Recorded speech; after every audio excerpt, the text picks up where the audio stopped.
이제 제 18장 11세기에서 16세기 16세기 로마 가톨릭 교회.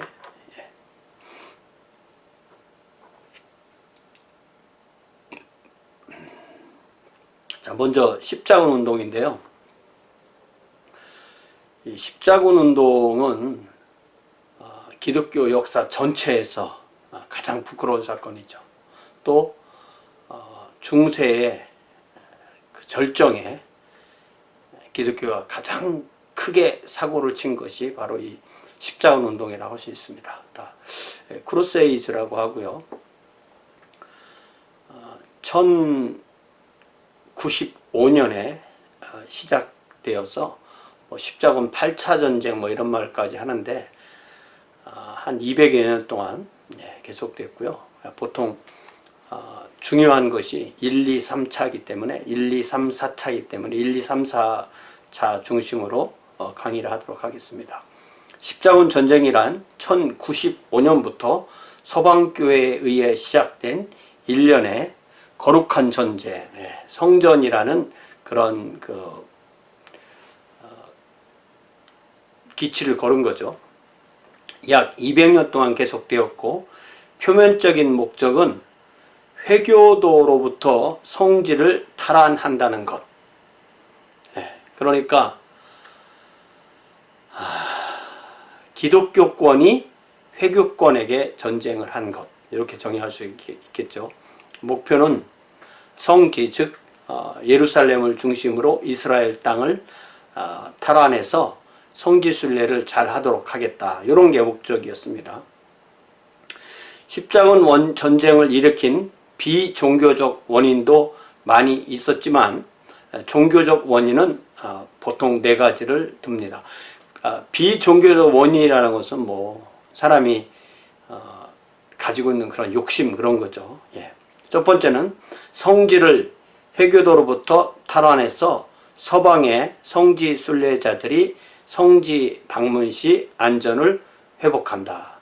이전에도 그곳이 성지가 회교도들이 다스리고 있었지만 이제 어떤 최근 들어서 성지의 여행이 회교도들의 상황이 바뀌면서 정권이 바뀌면서 여행이 불가능해졌기 때문에 이것이 첫 번째 목적이고요. 두 번째는 동로마 제국에 대한 회교 세력의 침략이 더 이상 되지 않도록 저지한다. 그러니까 표면적으로는 동로마 제국을 도와주겠다 이겁니다. 서로 서방 교회가 동로마 제국을 도와주겠다. 이건 뭐 종교적인 거기도 하고 정치적인 것이기도 하죠. 동서방이 하나의 신앙으로 다시 뭉침으로써 일치를 꾀한다. 가서 동로마 제국을 도와주고 동방교회를 도와서 하나의 신앙이 된다? 이거 전쟁을 통해서 이게 과연 가능할까요? 관심을 외부에 돌리게 함으로써 서방과 서방교회의 평화와 일치를 추구한다. 이 이유는 명백히 표현되지는 않았지만 분명히 드러난 이유였다. 관심을 외부에 돌림으로써 실제적으로는 중세가 무너지게 하는 그런 역할을 크게 한 거죠. 자, 어떤 계기가 있었냐면 동로마 제국의 황제 알렉시우스 콤네누스 1081년에서 1118년까지 제위에 있었고, 이 알렉시우스 콤네누스의 통치 기간에 제1차 십자군 전쟁이 시작되는 거죠. 자, 거듭해서 서방으로부터의 도움을 요청했으나 대부분 무시당하게 됩니다. 그러나 교황 우르바누스 2세가 1088년부터 99년까지 제위에 있었는데 이 요청에 적극적 반응을 보입니다. 그러니까 동로마 제국 쪽에서 먼저 도와주세요, 우리를 도와주세요 이렇게 했는데, 보통 이 군사적 도움을 해주면 결국은 그 군사적 도움을 받은 쪽에서 군사적 도움을 준 쪽에게 예속당할 가능성이 큰 거죠. 그러나 회교도들에게 당하는 것보다 낫다고 생각해서 이렇게 한 거죠. 그래서 교황 우르바누스 2세는 1095년 남프랑스의 클레어몽에서 종교회의를 개최하고 십자군 전쟁의 필요성을 역설하는 성공적 설교를 하게 됩니다. 그 설교의 세 가지 요점이, 첫째는 그리스도인은 회교도에 대항하는 성전에 참여해야 한다. 이게 우리 주님께서 십자가를 져라 라고 할 때 자기 십자가를 지고 주님을 따르는 거였는데, 이거는 성전이라는 미명하에 칼을 들고 가서 이교도를 죽이겠다는 거죠. 그래서 군복에는 십자가의 표시를 착용해야 된다.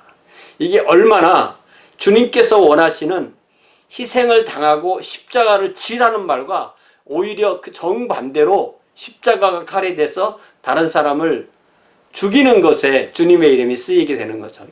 이거는 처음부터 잘못된 겁니다. 우리가 이 십자군 전쟁이 조금이라도 긍정적인 면이 있나, 부수적으로 긍정적인 거 말고 그 목적이나 뭐 동기나 뭐 과정이나 이런 것이 긍정적인 면이 있나 이렇게 생각하는데 없습니다. 아무것도 없습니다. 네.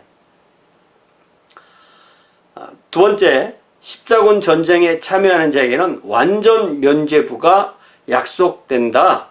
Full indulgence. 모든 죄를 용서받고 전쟁에서 사망하면 즉시 천국으로 돌아간다. 보통 이제 로마 가톨릭 교회는 교황 그레고리우스 1세부터 연옥이라는 교리를 확정했죠. 성경에는 분명히 천국과 지옥밖에 없는데, 죄를 다 용서받지 못하고 죽은 신자는 어떻게 되느냐? 연옥에 가서 나머지 죄를 씻어야만 천국에 간다, 이렇게 얘기한 거예요. 그러나 문제는 이 연옥에 얼마나 오랫동안 있을지 모르는 거죠. 그래서 이 완전 면죄부라는 것은 이 연옥에 가지 않는다, 아예. 그리고 아예 죽으면 바로 천국에 간다. 자, 이게 이 연옥이라는 것 때문에 엄청난 그런 사기를 당하는 거죠. 예. 우리가 신자가 죽으면 천국에 간다. 예. 그리고 그의 몸은 땅에 있고 나중에 부활해서 새하늘과 새 땅에 들어간다. 이 기본 교리를 중간에 연옥이라는 거를 퍼거터리라는 연옥을 집어넣음으로 엄청난 사기를 이제 칠 수가 있게 되는 것입니다. 자, 십자군 전쟁은 분명히 하나님의 뜻이다. 하나님이 원하신다. 하나님이 원하신다. 데우스 윌트, 이렇게 함으로써 이 사람들의 욕심을 하나님의 이름으로 바꿔놓은 거죠. 자, 그래서 1095년에 클레어몽 종교회의에서 우르바누스가 설교를 한 이후에 1096년에 이제 실제로 십자군 운동이 시작이 되는데, 교황이 이렇게 종교적인 동기를 부여하고 여러 봉건 영주들이 가담하려고 합니다. 이때 그들을 격려한 사람이 바로 은수자 피터, 은수자란 말에서 헐마이트라는 단어를 번역한 것인데, 이것이 바로 홀로 수도하는 수도사들, 독거 수도사들을 의미하는 단어였고, 거기에 이 피터 더 헐마이트라는 사람에 의해서 십자군 전쟁을 이렇게 독려하는 그러한 운동이 이루어지고, 그래서 많은 대중이 참여하게 되는 것입니다. 자, 이 전쟁을 하려면 가장 기본적인 것이 장비하고, 그러니까 사람하고 장비하고 보급품이잖아요. 그런데 이게 워낙 유럽에서 성지까지 가야 되니까 그 먼 거리를 어떤 군대가 훈련도 해야 되고 지휘관도 있어 다 있어야 되는데, 그런 것이 없이 그냥 변변한 양식도 없고 변변한 무기도 없고 성지를 가야 되는데, 그거를 이제 해상으로 가지 않고 육상으로 가다 보니까 일단은 콘스탄티노폴리스를 향해서 가게 되는 것입니다. 여기 보세요. 양식도 없고 무기도 없습니다. 그래서 3년 만에 1099년에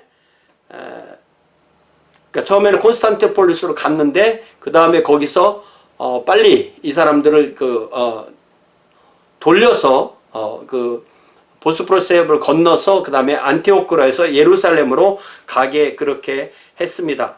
그래서 이런 교과서에 읽어보면 그 사이에 어떤 여러 가지 어려움이 있었나 잘 알 수 있고요. 그리고 결국은 1099년에 예루살렘을 탈환하게 되고 그 과정에서 많은 예루살렘 주민이 학살되고 또 유대인들도 학살되고, 예. 뭐 회교도 학살, 또 유대교도 학살, 그 뭐 누구를 학살해도 말이 안 되지만 회교도들로부터 도움을 주겠다 해놓고 학살하는 겁니다. 예. 유대인들은 특별히 그 회당에다 모아놓고 불을 질렀다 이런 거잖아요. 그래서 그들은 예루살렘과 팔레스티나를 포함하는 레반트 지역을 정복하고 거기에 그 왕국들을 세우는데요. 여러 그 나라를 세우는데 예루살렘 왕국, 또 트리폴리 백국, 또 안티오크 공국, 에데사 백국 등의 이 네 나라를 십자가 왕국이라고 하고 봉건 제도 형식으로 토지를 분배하게 합니다. 그러니까 왕이 다스리면 왕국, 백작이 다스리면 백국, 공이 다스리면 공작이 다스리면 공국, 또 백작이 다스렸기 때문에 백국 이렇게 말하는 거예요. 자, 그러면 예루살렘 왕국은 이때부터 한 22년 정도 갔고 트리폴리 백국은 거의 한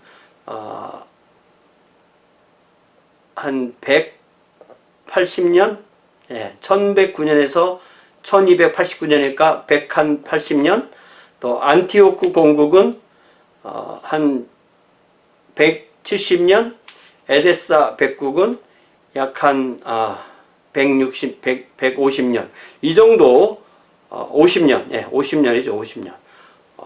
이렇게 결국은 언젠가는 다시 회교도들 손에 떨어지게 되는 그런 나라들을 세우게 된 겁니다. 또 예루살렘 대교구의 대감독으로 서방인을 세웁니다. 예루살렘은 분명히 동방교회에 속하는 부분이지만 자기들이 전쟁을 해서 이겼으니까 그곳에 서방교회 사람을 페트리아크로 세우게 됩니다. 원래 봉건 영주 중에 한 사람이었던 고트페리가 예루살렘 왕국의 통치자로 등장했으나 왕 칭호를 거절하며 스스로 성묘회 보호자 이렇게 불렀어요. 거기에 이제 우리 주님의 무덤이 있다 이렇게 되기 때문에 Advocate of the Holy Sepulchre 이렇게 불렀는데 문제는 그 이후에 그의 아우가 그 자리를 계승하고 그래서 그는 왕을 칭호를 취함으로 예루살렘 왕국이 되는 거죠. 네. 자, 이렇게 해서 제1차 십자군 전쟁은 표면적으로나마 성공한 것처럼 그렇게 보이게 되었습니다. 네. 그래서 이것이 표면적으로 이렇게 성공을 했기 때문에 그 뒤로도 계속 십자군 전쟁을 하면 될 거다 이런 생각을 하게 되는 거죠. 자, 제2차 십자군 전쟁은 그로부터 약 한 40년 후인 1145년부터 한 45년 후인 1145년부터 49년까지 자, 회교 세력이 다시 이 지역을 회복하기 위해 공격을 시작했고 회교 세력이 다시 탈환한 중요한 지역이 시리아 지방의 중요 도시였던 에데사였습니다. 그래서 에데사 백국을 빼앗긴 것이 제2차 십자군 전쟁의 계기가 됩니다. 여기 에데사 백국이 1150년에 망했다고 그랬잖아요. 그래서 에데사 백국이 빼앗긴 것이 제2차 십자군 전쟁의 계기가 되었고 제2차 십자군 전쟁의 동기를 부여한 사람은 클레오보의 베르나르드. 예. 나중에 우리 스콜라 신학 이야기할 때 다시 얘기가 이 사람 이야기가 다시 등장합니다. 베르나르드는 이 시기에 가장 활동적인 수도승이었습니다. 특별히 남프랑스에 새로 생긴 시토단 소속이었고 그렇지만 십자군 전쟁, 제2차 십자군 전쟁의 성과는 매우 미미했고 대부분 실패했다. 자, 회교도들 자체 내에 분열이 있었지만 그 유명한 살라딘이라는 사람, 살라딘의 지도 아래 이집트, 시리아, 메소포타미아라는 새로운 통일 세력이 형성됩니다. 이 살라딘은 살라아딘, 유스프, 아이빈, 아수브, 살라흐, 아딘, 유스프, 이븐, 아유브라는 말의 이제 준말인데요. 이 말은 욥의 아들이며 정의로운 신앙인 요셉, 요 말에 요게 이 사람의 이름이에요. 그래서 누구의 아들, 요 정도까지만 이제 그 사람들이 부르는 거죠. 보통 살라딘 이렇게 말을 합니다. 이 사람의 지도하에 이집트, 시리아, 메소포타미아 아주 거대한 영토를 통일한 그러한 새로운 회교도 왕국이 세워졌는데, 이게 이집트 또 시리아, 메소포타미아 하면 상당히 넓은 지역이잖아요. 그래서 결국 예루살렘도 1187년에 살라딘의 지도하에 재침공한 회교 세력에 의해 재정복당하게 됩니다. 그래서 예루살렘 예루살렘 왕국이 1221년에 결국 망하게 되는데 1187년에 정복당하게 되는 거죠. 자, 이 사건이 제3차 십자군 전쟁의 배경이 되는 것입니다. 제1차, 제2차 십자군 전쟁은 주로 봉건 영주들에 의해 주도되었지만 제3차 십자군 전쟁은 주로 서방의 최고 통치자들이 참여하게 됩니다. 그래서 신성 로마 제국 황제 프레데렉 바바로사, 이제 보통 우리가 신성 로마 제국 하지만 이때는 이 나라가 오늘날의 독일과 같은 지역입니다. 프레데렉 바바로사 90년까지 통치한, 1190년까지 통치한, 그 다음에 프랑스의 존호망 필리페 2세, 자, 필리페 아우구스투스 세컨드 오브 프랑스 1223년까지 제외한, 그리고 영국 왕 헨리 2세, 헨리 더 세컨드 오브 잉글랜드 1189년,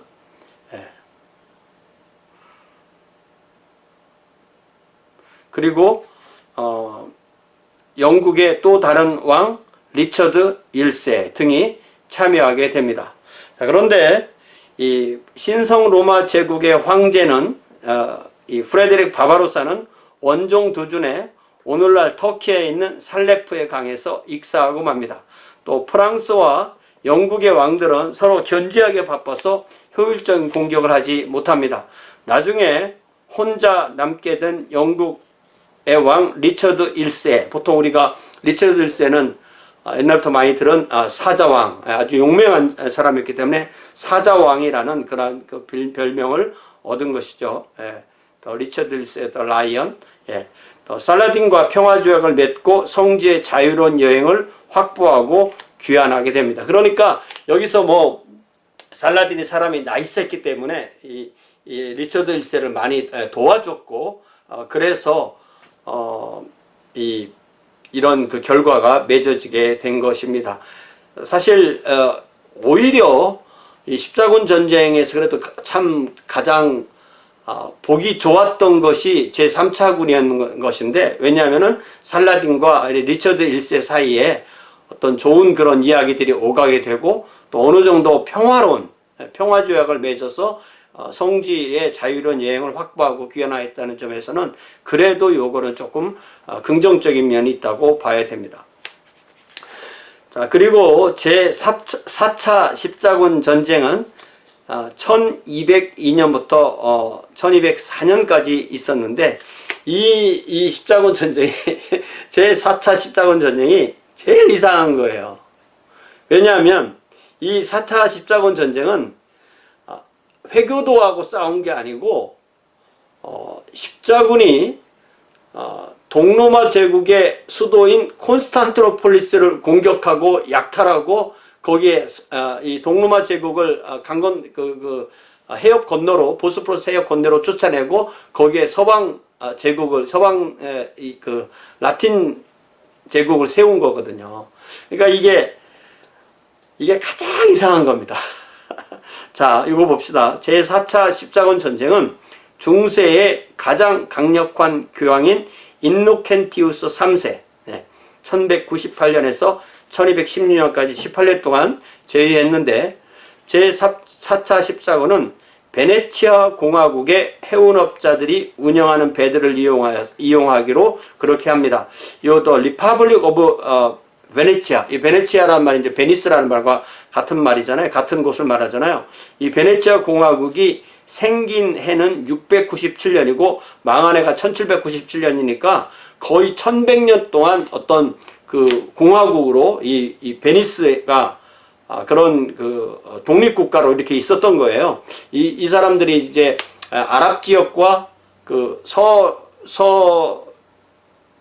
서유럽 사이에 그 무역을 독점함으로 이렇게 강력한 힘을 갖게 되었는데 이때도 이미 이 해운업자들이 그 배를 빌려주기로 이렇게 약속을 합니다.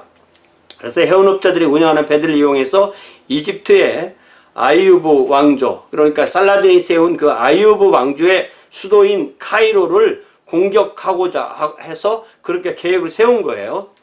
그런데 이 베네치아의 해운업자들은 십자군을 권고해서 먼저 콘스탄티노폴리스에 가서 정치 분쟁을 해결하자고. 이게 이제 뜻은 배를 빌린 값을 콘스탄티노폴리스를 공격하고 약탈해서 그 부로 이게 황새하려고 그거를 하려고 돈을 이미 투자를 한 거죠.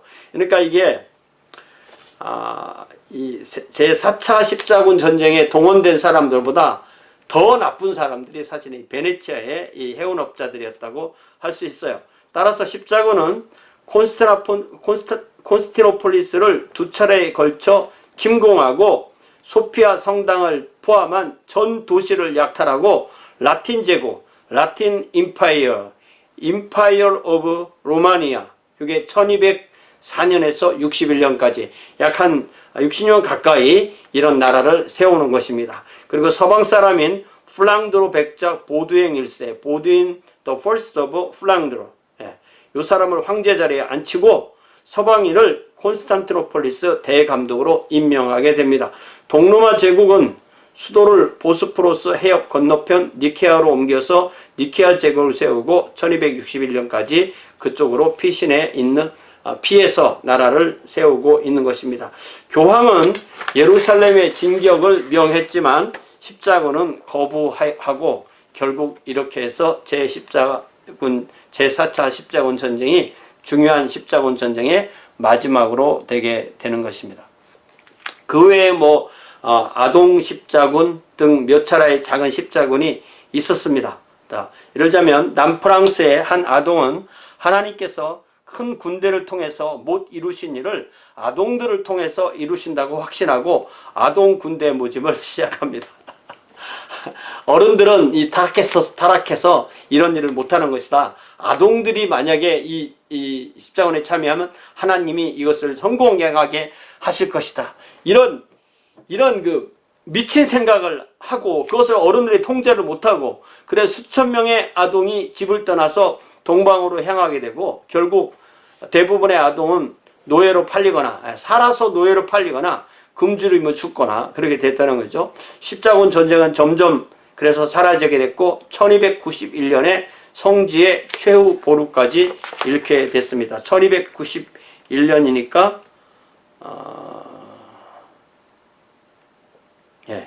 1291년까지가 가장 최후까지 서방의 사람들이 남아서 있었던 그런 시대이고요. 보통 이 예루살렘 그러니까 이스라엘을 여행하게 되면 요 십자군들이 세웠던 성체나 이런 데를 가게 됩니다. 이게 아무래도 이제 성을 쌓고 어떤 안전을 보호해야 되기 때문에 그래서 저도 한번 거기에 갔을 때 이런 십자군의 그 성체에 갔던 기억이 납니다. 그래서 200년이 지나고 보니까 성지는 여전히 회교 세력에 의해 장악되고 있고, 동로마 제국을 그들이 도와달라고 했는데 결과적으로는 그들을 제4차 십자군이 침략하고 약탈하고 약화시키고, 결국 동로마 제국은 그 이후에 1453년에 오스만 투르크 제국에 패망하게 되는, 이게 뭐 좋은 게 하나도 없는 거죠.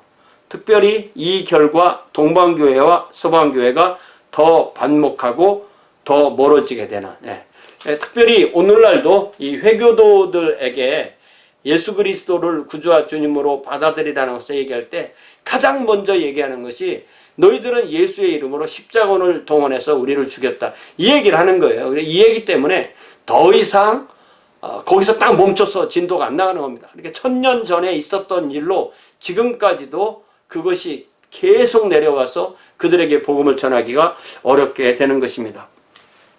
자, 십자군 전쟁이 서방인에게 미친 영향.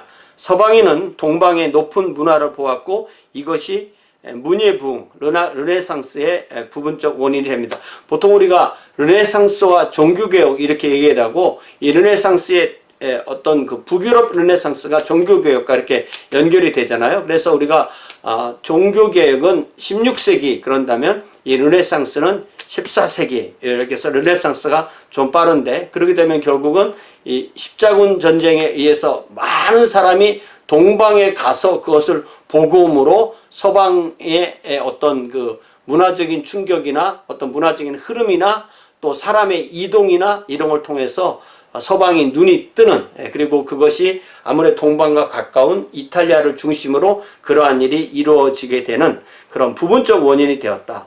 또 서방교회는 동방에 조금 정착했고, 동방에 라틴어 예배를 드리는 교회들이 계속 존재하게 되었고, 서방교회는 많은 유골이나 종교적 작품을 탈취하고 이런 유물을 교회에 제공하는 자들에게 면죄부를 줬다. 이건 별 의미가 없는 거죠. 또 회교를 대적하려는 십자군 정신은 방향을 바꿔서 십자군 전쟁이 끝나고 나서는 십자군 정신을 그대로 이용해서 이단과의 싸움으로 연결되게 됩니다. 자, 순례자의 성지 순례를 돕기 위해서 일어난 수도원 종단이 십자군 전쟁이 끝난 후에도 계속되고 확장되는 그런 역할을 했어요. 그래서 이 십자군 전쟁은 이렇게 간략하게 살펴봤지만, 가장 중요한 것은 이것이 거의 교회사 전체에서 기독교의 원죄인 것처럼 그렇게 강하게 임팩트를 끼친 게 십자군 전쟁입니다. 그렇지만 원하는 것이 아니었지만 이러한 사람의 이동을 통해서 르네상스가 이렇게 발생하는데 어떤 영향을 주었다라는 것에 그러니까 르네상스가 일어난 이탈리아는 서방이고, 동방의 문물들이 들어오는데, 특별히 아리스토텔레스 같은 작품이 아랍어로 번역이 됐다가 다시 그것이 이탈리아로 들어오면서 라틴어로 번역이 되는 그런, 그리스어가 라틴어로 직접 번역되는 게 아니라 그리스어에서 그릭에서 아랍어에서 다시 라틴어로 이렇게 들어오는 그런 걸 통해서 어떤 그 르네상스에 영향을 주었다, 이렇게 이해를 하고 있습니다. 자, 그러면 이 십자군 전쟁 요 즈음에, 그리고 그 후 즈음에 일어난 서방에서 일어난 새로운 수도원 종단들, 이 얘기를 좀 해보겠어요. New Monastic Orders.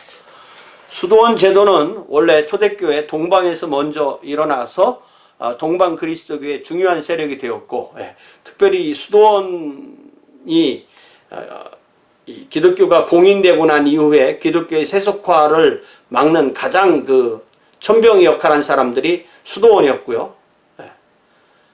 그랬지만 수도원도 결국은 이제 타락이 되는 거죠. 그래서 서방의 수도원, 동방의 수도원, 이렇게 수도원이 있었죠. 서방으로 전파돼서 베네딕트 수도원 같은 것이 있게 되었고, 수도원 운동도 결국 타락했지만 끊임없이 개혁이 요구됩니다. 그래서 클루니 개혁 운동은 수도원뿐만 아니라 그것이 교황청이나 전 교회의 개혁 운동으로 발전하게 되었고요. 그러나 또 클루니 운동 그 자체도 타락의 길로 접어들고 부와 세속성이 다시 수도성들의 마음을 사로잡게 됩니다.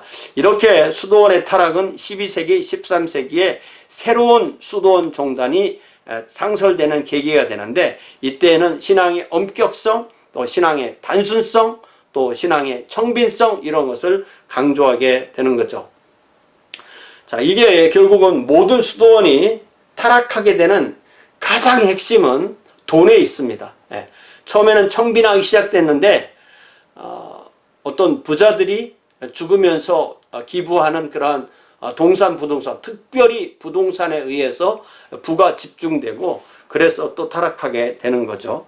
자, 수도원이 첫 번째 생긴 중세에 생긴 첫 번째 중요한 수도원이 시토단이라고 하는데요.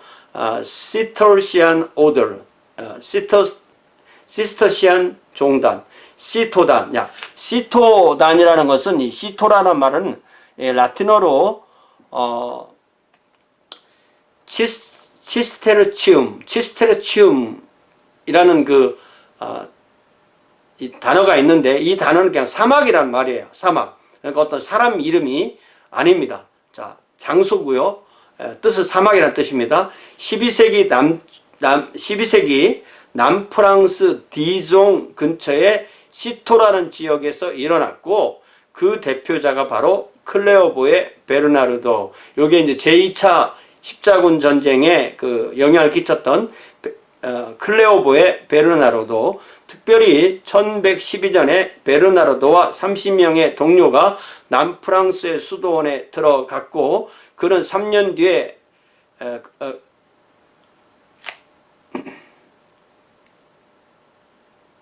3년 뒤에 이제 이 베르나르도가 3년 뒤에 클레오보의 다른 수도원 종단인 시토단을 창설하게 됩니다. 이 베르나르도는 적극적인 봉사활동, 수도승의 금욕활동을 강조하고 시스터시안 종단의 대변인이 됩니다. 음식에 관한 규율을 채택하고 독특한 예배 방식도 개발하고 종종 침묵 기도 가운데 깊이 묵상하는 시간을 포함하게 됩니다. 베르나르도는 서방교회의 일반적인 활동에 적극적으로 참여하고 제2차 십자군 운동을 주창했고, 교회의 정통교리를 옹호하고 신학적으로 보수적입니다. 그래서 나중에 이 베르나르도가 이단으로 몰아서 공격한 사람이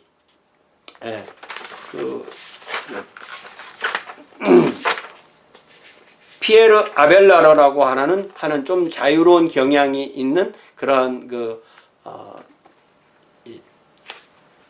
중세 스콜라 신학자 중에 한 사람인데, 여기 같은 시대인 거예요. 그래서 앞에 배우고 뒤에 배우고라면은 같은 시대가 아닌 거라고 생각하기 쉬운데, 이렇게 같이 맞출 수 있으면 좋겠습니다.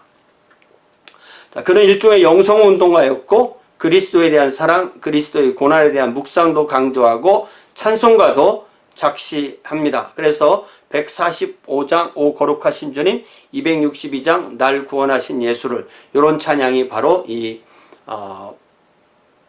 베르나르의 작사로 생긴 것이고요. 12세기에 큰 영향을 미쳤고, 역시 베르나르와 그의 동료의 영향이 컸습니다. 이것이 먼저 생긴 거고, 13세기에 다시 4개의 종단이 더 생기는데, 첫 번째가 프란체스코단. 이 사람들은 회색 옷을 입고요.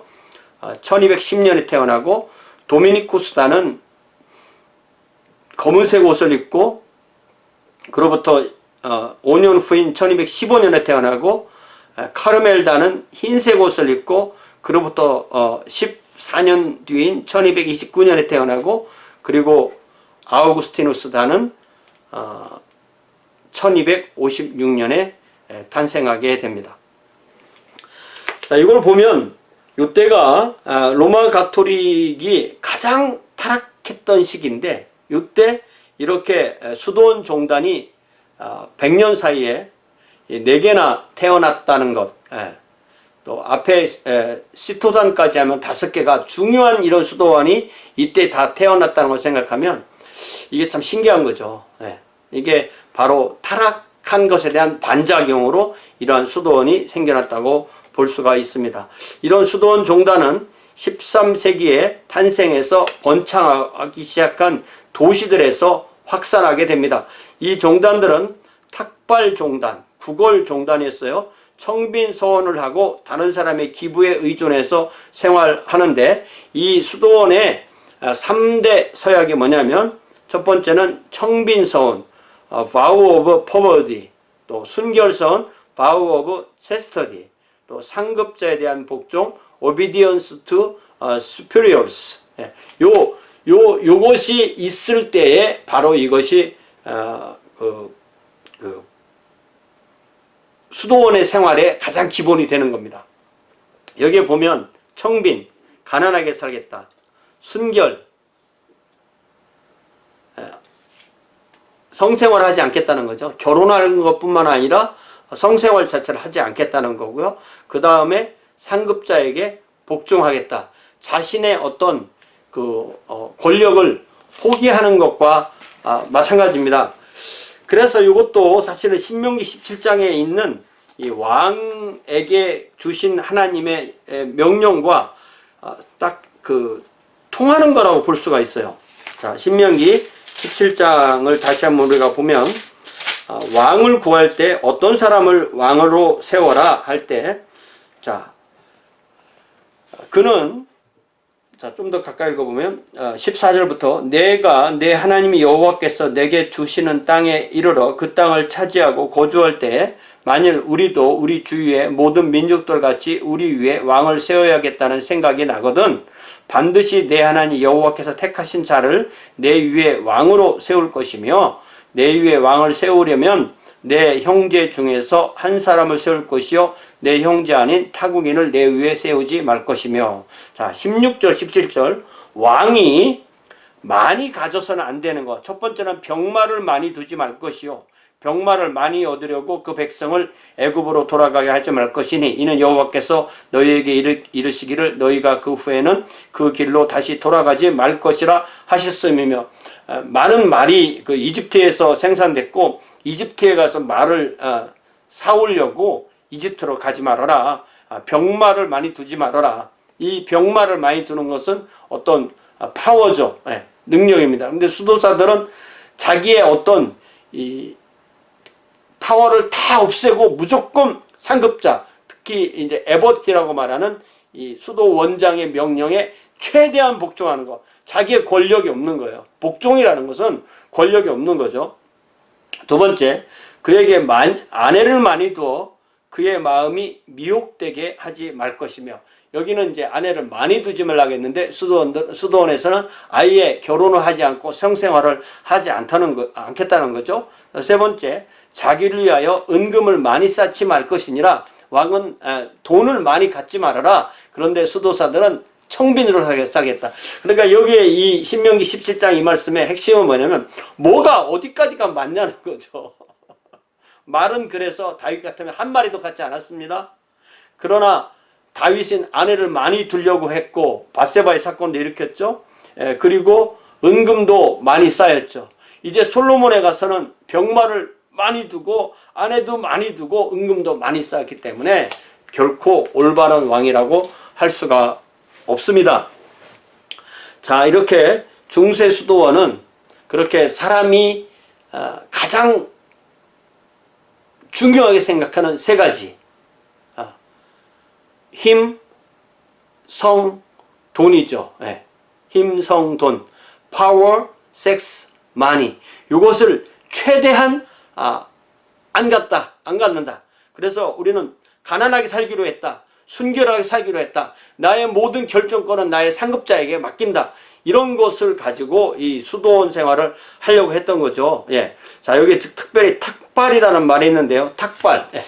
탁발이라는 것은 한자어로 탁자는 의탁할 때 쓰는 그 탁이잖아요. 맡길 탁.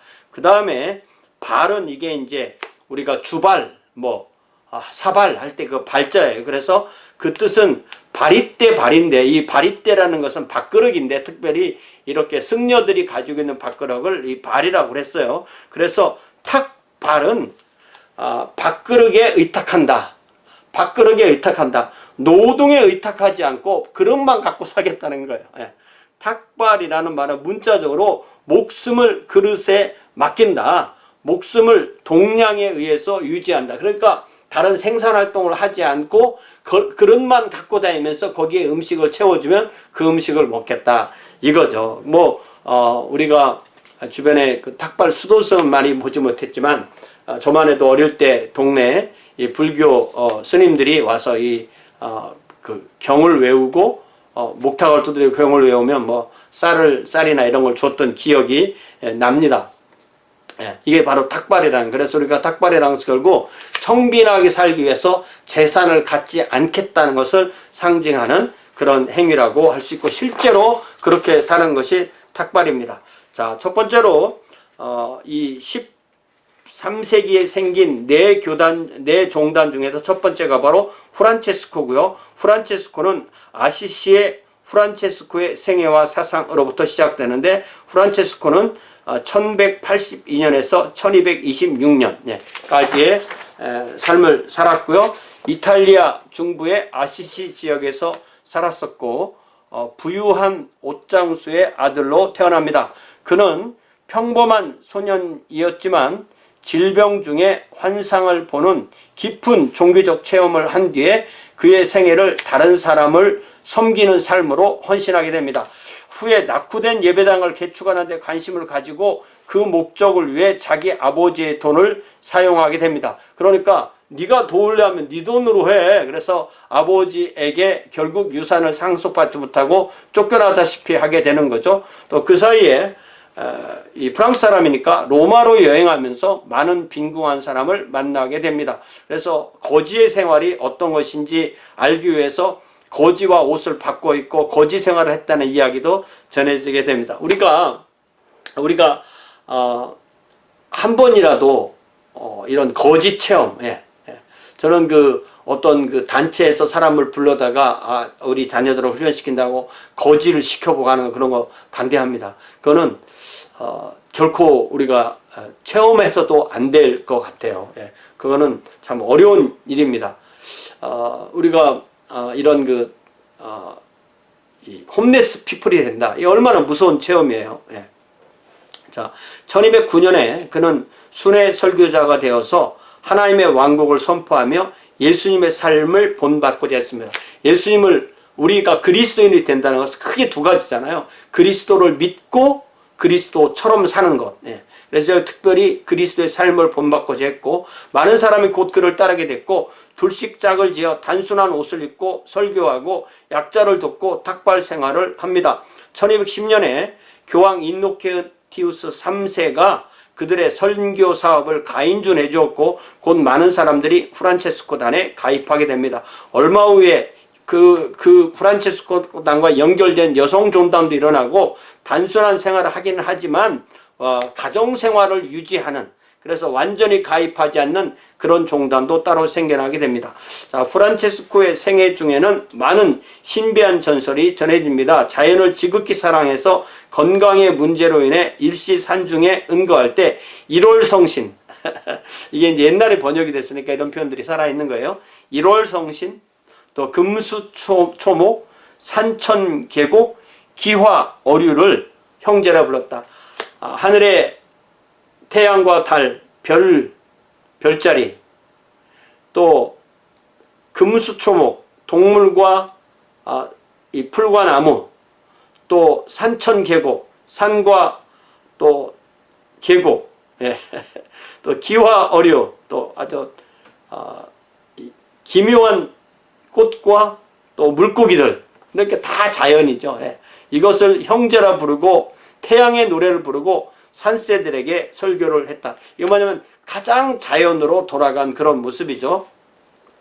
그리스도의 순환을 깊이 묵상했고 죽기 2년 전에 그는 그리스도의 순환의 상처, 이 성은이라고 하고요. 스티그마타가 실제로 자기 몸에 생겨났다는 그런 말이 있습니다. 이 스티그마타의 어떤 그 성경적 기원이 되는 말이 사실은 갈라디아서 6장에 나오잖아요. 갈라디아서 6장에 보면은 갈라디아서가 결국은 그 갈라디아 지역의 사도 바울과 바나바가 교회를 세우고 왔을 때 사람들이 할례를 받아야 구원받는다. 이방인들에게도 할례를 받아야만 구원받는다. 라고 할 때 사도 바울이 뭐라고 말을 하냐면 갈라디아서 6장 12절에 무릇 육체의 모양을 내려 하는 자들이 억지로 너희에게 할례를 받게 하면 그들이 그리스도의 십자가로 말미암아 박해를 면하려 함뿐이라. 할례도 받으면 박해를 안 하니까 그 목적이다. 할례를 받은 그들이라도 스스로 율법을 지키지 아니하고 너희에게 할례를 받게 하려 하는 것은 그들이 너희의 육체로 자랑하면 야 우리는 이방인들에게 할례를 받게 했어 이렇게 하겠다는 거죠. 그러나 내게는 우리 주 예수 그리스도의 십자가 외에 결코 자랑할 것이 없으니 그리스도로 말미암아 세상이 나를 대하여 십자가에 못 박히고 내가 또한 그리스도에 대하여 그러하노라. 내가 십자가를 지고 주님을 따르는 것이 그것이 진정한 할례다 이렇게 말하는 거죠. 할례나 무할례가 아무것도 아니로되 오직 새로 지으심을 받는 것만이 중요하니라. 할례를 받았다고 새로 지으심을 받는 것도 아니고 할례를 받지 않았어도 새로 지으심을 받는 것이 않고 오직 예수님을 믿어야만 새로운 피조물로 태어난다 이렇게 말하는 거죠. 무릇 이 규례를 행하는 자에게와 하나님의 이스라엘에게 평강과 긍휼이 있을지어다. 이 규례 즉 새롭게 예수님 안에서 성령으로 지음 받는 것. 그러면서 이후로는 누구든지 나를 괴롭게 하지 말라. 내가 내 몸에 예수의 흔적을 지니고 있느라. Finally, let no one cause me trouble, for I bear on my body the marks of Jesus. 예. 이 그리스도의 흔적을 내 몸에 지니고 있다. 자, 요 말이 헬라어로 뭘까요? 예. 내가 내 몸에 그리스도의 흔적을 지니고 있다. 갈라디아서 6장 17절이죠. 갈라디아서 6장 17절 한번 찾아볼까요? 6장 17절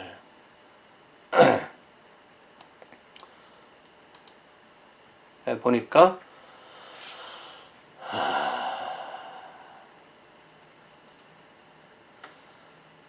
에고 갈타 스티그마타. 이것이 스티그마타가 그대로 헬라어에서 온 그 단어이고요. 원형은 스티그마, 스티그마타 이렇게 함으로써 복수가 되는 거죠. 복수 목적어. 스티그마타. 내가 내 몸에 예수의 흔적을 지니고 있다. 이것이 정확하게 말하면 흔적이 아니고 상처를 말합니다. 상처.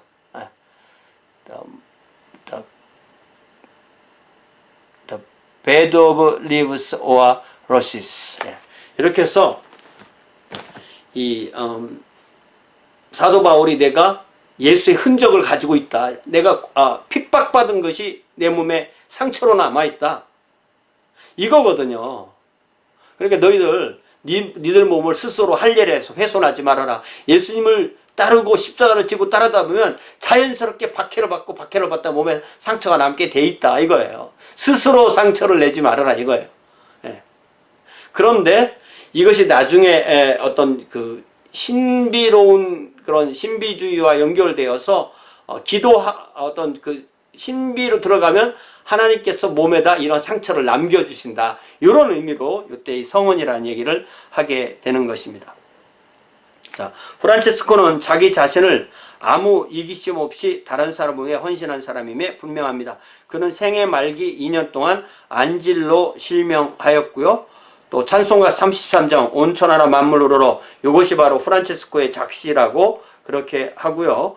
또 1226년 10월 3일 49세로 운명합니다. 굉장히 일찍 돌아가셨죠.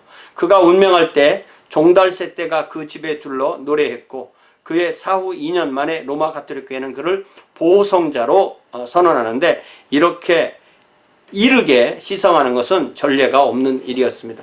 여기 그 보호성자라고 해서 모든 직업군의 성자를 다 배당하는 그런 것을 보호성자라고 그렇게 말을 합니다.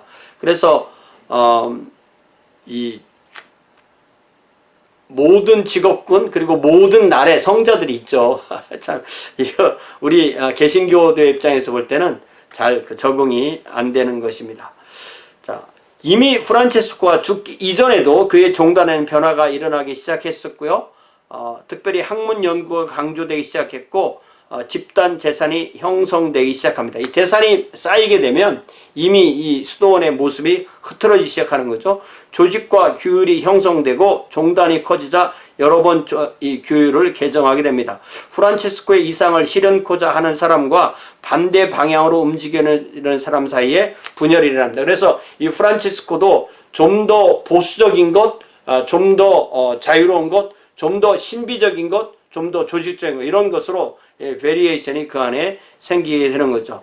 점점 더 이 현대화하는 사람들이 지배적으로 되고요. 그래서 결국 프란체스코 종단은 교황의 상담자 또 탁월한 학자를 많이 배출하면서 초기 이상을 포기하게 됩니다. 아직까지도 이 프란체스코단은 이 로마 가톨릭 교회의 중요한 종단으로 지속되고 있죠. 예. 그 다음에 도미니쿠스 종단은 스페인에서 태어난 겁니다. 스페인어로 도밍고, 도미닉 오브 오스마, 도미닉 데 구즈만, 도밍고 데 구즈만 가르세스의 생애와 사상에서 출발됩니다. 도미니쿠스는 1170년에서 1221년 처음부터 도미니쿠스와 그의 추종자들은 설교, 교육, 훈련동을 강조했습니다. 여기는 좀 더 지적인 거죠. 프란체스코단이 처음에 주로 하류층을 이끌었다 한다면 도미니쿠스 종단은 처음부터 상류층 사람들을 끌었습니다. 도미니쿠스는 스페인을 사람으로서 처음에는 스페인 자기 고향 교회에서 봉사합니다. 남프랑스를 여행하는 중에 로마 가톨릭 교회로부터 분리된 카타리파라는 이단을 만나게 되는데, 카타리라는 말 그 자체는 순결한 사람들 이런 말이죠. 도미니쿠스는 카타리파가 이단이지만 그들의 생활 방식이 로마 가톨릭 신도보다 훨씬 본받을 점이 많다고 생각했어요. 그래서 그들을 정통으로 다시 불러 모으기 위해서는 그들에게 어떤 신학적으로 옳고 삶의 모범을 보이는 수밖에 없다고 생각했죠. 이 카타리파는 결국 그 이원론에 근거한 그런 이단이거든요.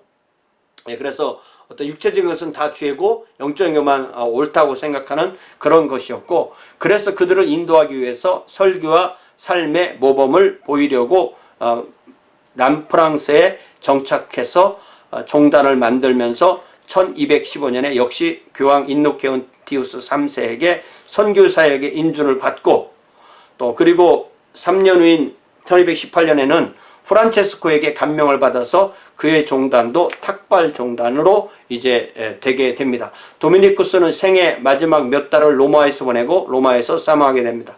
이 당시에 도미니쿠스단은 계속 성장해서 제2종단, 제3종단, 여성종단, 또 청빈 서원을 하지 않는 평신도 정당 등을 역시 거느리게 되고, 도미니쿠스단은 교육을 강조했고 수도원은 학교의 기능도 행하게 됐고, 그래서 도미니쿠스단에서 토마스 아퀴나스 같은 저명한 학자가 배출되게 되고, 또 이 도미니쿠스단이 그 이단을 찾아내서 박멸하는 이단 재판소의 이단 신문관으로 가장 많이 활동하는 사람들이 바로 이 도미니쿠스단입니다. 그 다음에 카르멜단은 그 기원을 자신들의 말로는 구약성경의 선지자 엘리야, 갈멜산에서 활동했던, 갈멜산에서 바알 선지자들, 아세라 선지자들과 850명과 싸웠던 엘리야라고 말을 하죠. 엘리야가 갈멜산의 종단을 형성했다고 주장하지만 사실은 12세기에 십자군 운동 및 순례자들이 돌아와서 갈멜산의 은둔자 마을을 형성한 데서 기원합니다.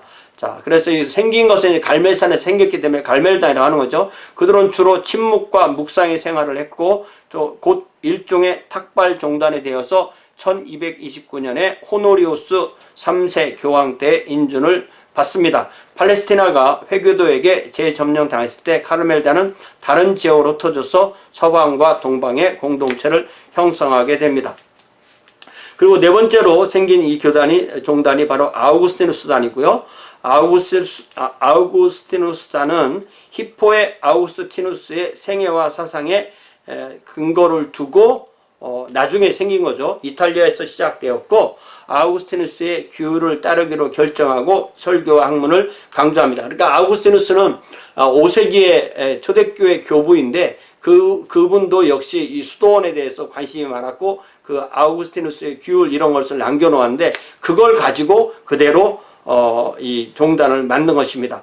1244년에 독립종단으로 교황 인노켄티아 4세에게 인준을 받습니다. 16세기 독일 종교개혁자 마르틴 루터가 바로 이 아우구스티누스단에 소속된 수도승 출신이었습니다. 그러니까 이 도미니쿠스단에서 토마스 아퀴나스가 나오고 또 아우구스티누스단에서 결국 마르틴 루터가 나왔다고 생각하면 이 중세에 생겨난 이 수도원 종단들이 얼마나 중요한 역할을 했나를 알 수 있고요. 이때가 아직도 인쇄술이 있지 않을 때이기 때문에 수도원 종단의 가장 중요한 일은 성경을 필사해서 그것을 만들어서 팔고 그것으로 재정을 확보하는 그런 일들을 많이 했습니다. 따라서 이 13세기에는 많은 수도원 종단의 출현을 보게 되었고요. 이 종단들은 중세교회와 그 이후에도 막강한 세력을 형성하여 번성하게 됩니다. 수도원 종단의 수도승들은 종종 재속성직자와 마찰을 빚게 됩니다. 원래 수도승들은 평신도였지만 후에 대부분 안수받고 사제가 되는 거죠. 그들은 교구성직자, 재속성직자가 행하던 설교, 성만찬, 고해성사 등의 사역을 하게 되었습니다. 따라서 재속성직자를 세큘라 클로지 내지는 재속성직자를 세큘러 클로지 이렇게 부르고 그 다음에 이 수도원 이 성직자를 레귤러 클로지 이렇게 부르게 됩니다. 재속성직자는 교구에서 사역하는 사람들로 주교 아래에 있는 성직자를 가리키고 정규 성직자란 특정 수도회에 소속되어서 그 수도의 규칙을 따르기로 서원하며 수도원장 아래에 있는 성직자를 가리키는 말이 되게 됩니다. 자, 이렇게 하고 이제 우리가 한 두 번 정도 더 남았는데요. 나머지는 그때 또 더 하도록 그렇게 하겠습니다. 여기까지 하겠습니다. 고맙습니다.